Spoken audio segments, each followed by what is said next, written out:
You're 3 days into the collapse. You're thirsty, really thirsty.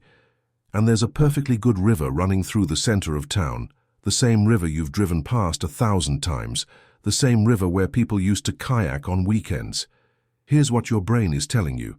Water is water. Boil it, filter it, you're good to go. That's the survival manual wisdom, right? Treat any water source and drink up. Here's the thing. That river just became a toxic waste dump, and you don't even know it yet. When infrastructure collapses, it doesn't just mean the lights go out and the grocery stores empty. It means every sewage treatment plant, every chemical facility, every hospital waste system, every industrial complex, all of it stops being managed and starts leaching into the watershed. That innocent-looking river.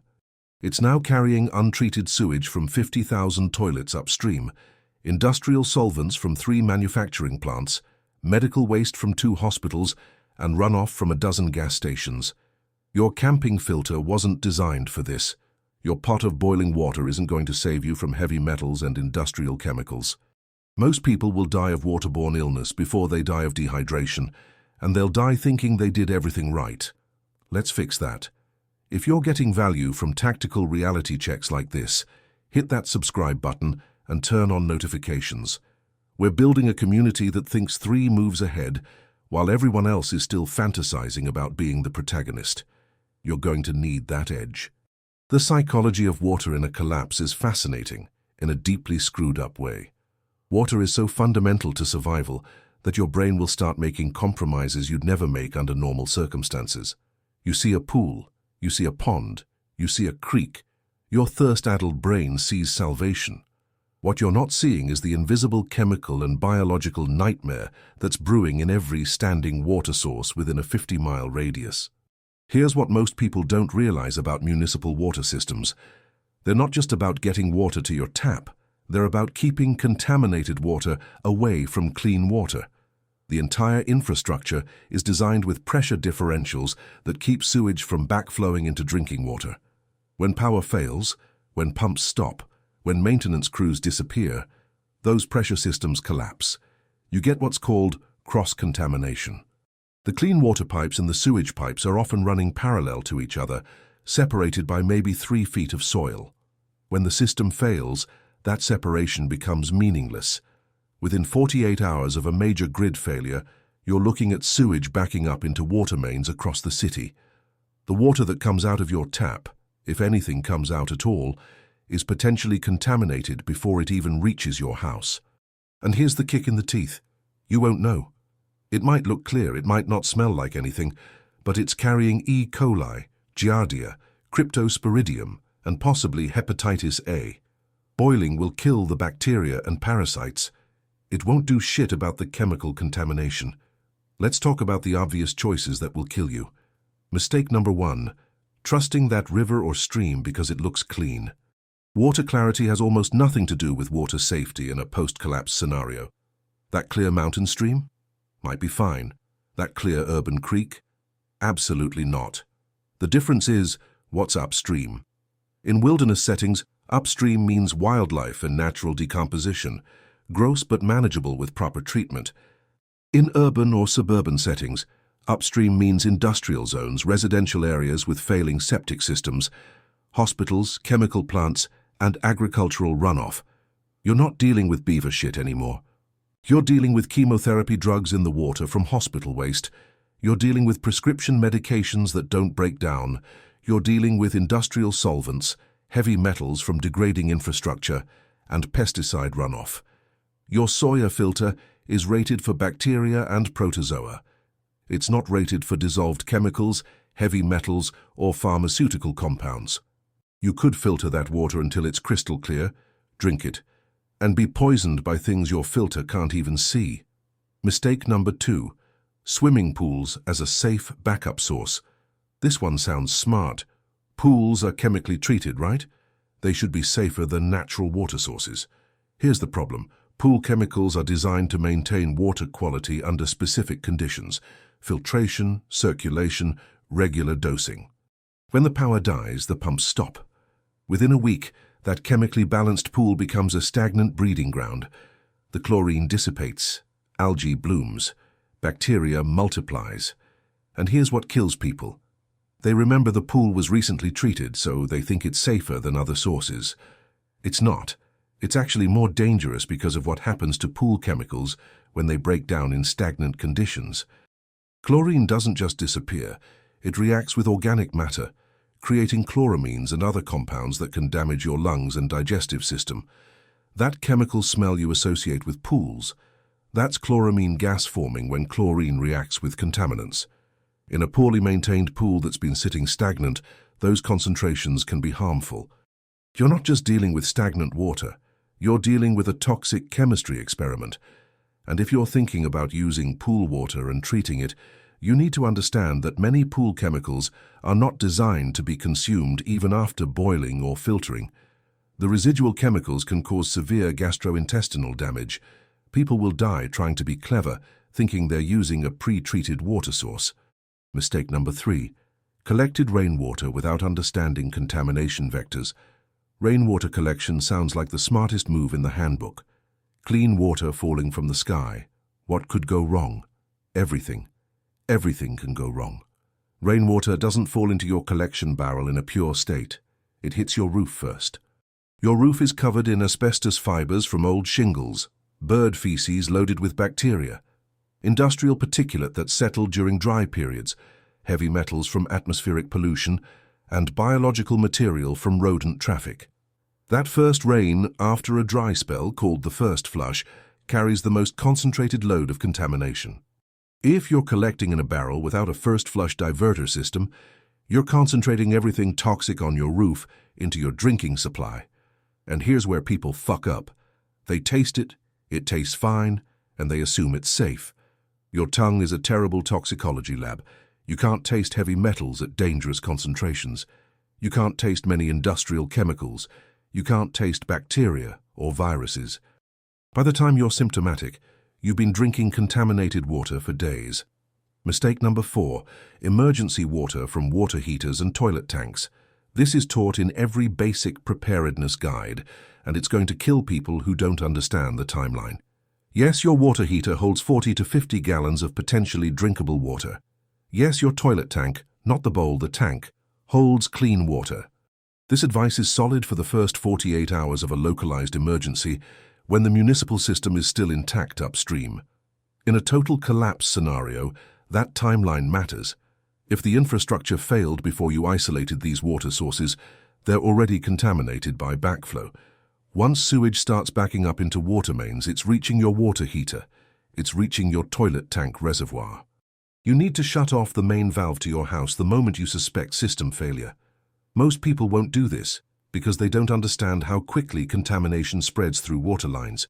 By the time they realize they should have isolated their internal water sources, those sources are already compromised. And even if you isolated them in time, you're looking at 50 gallons per person maximum. That's about 3 days of water if you're conservative. Then you're right back to finding external sources, except now you're weaker.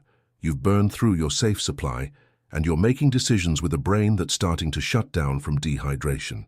Mistake number 5. Assuming boiling makes anything drinkable.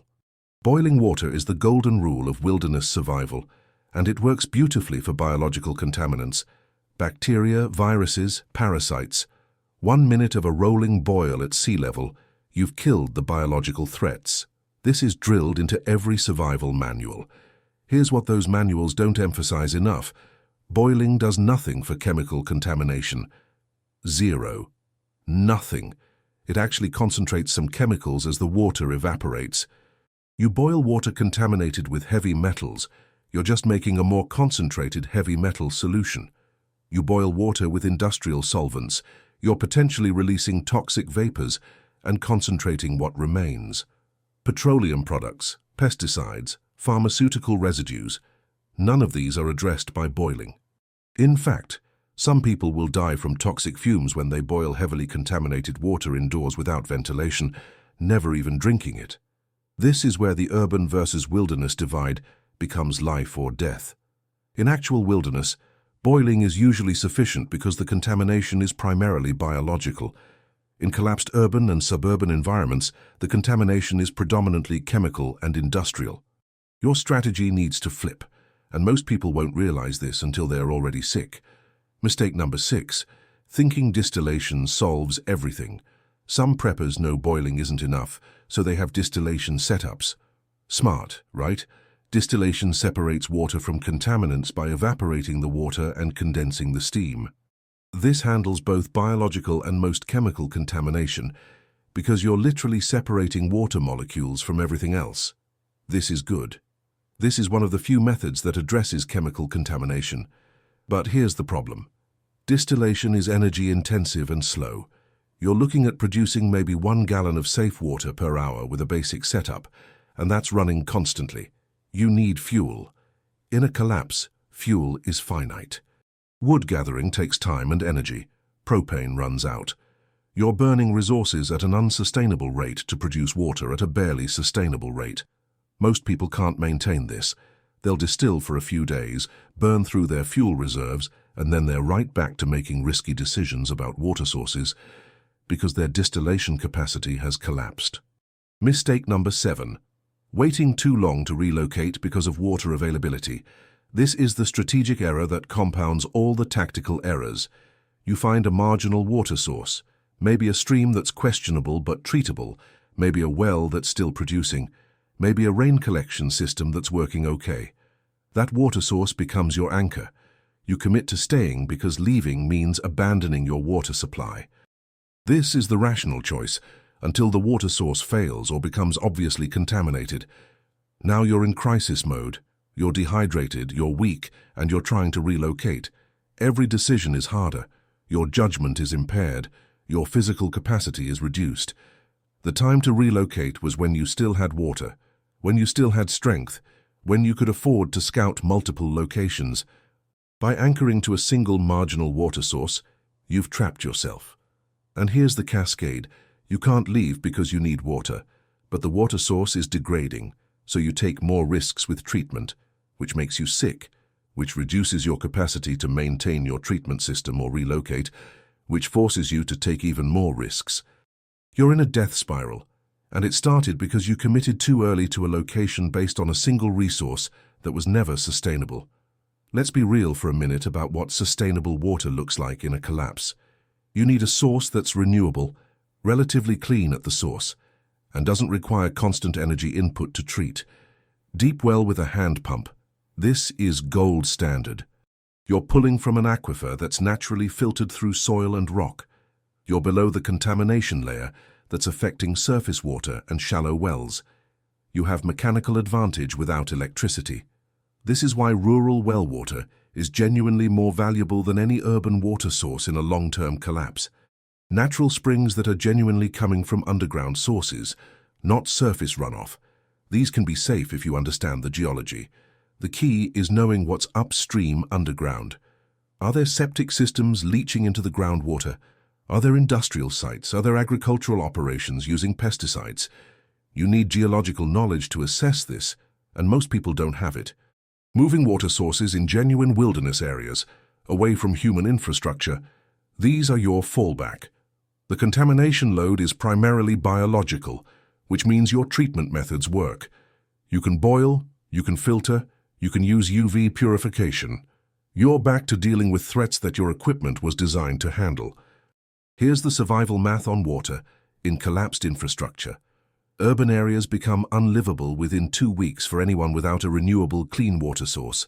The contamination load is too high, the treatment requirements are too energy intensive, and the density of desperate people competing for marginal sources creates a security nightmare. You're not just solving a water problem. You're solving a water problem while surrounded by thousands of other people who are also dehydrated and making increasingly desperate decisions. Suburban areas last marginally longer if you have wells, but municipal wells will fail, and private wells will be overwhelmed by demand from neighbors who don't have them. The social pressure to share water will become intense. Your 3-gallon-per-minute well can't support 10 families. Rationing creates conflict. Conflict creates security problems. Your water source becomes a liability.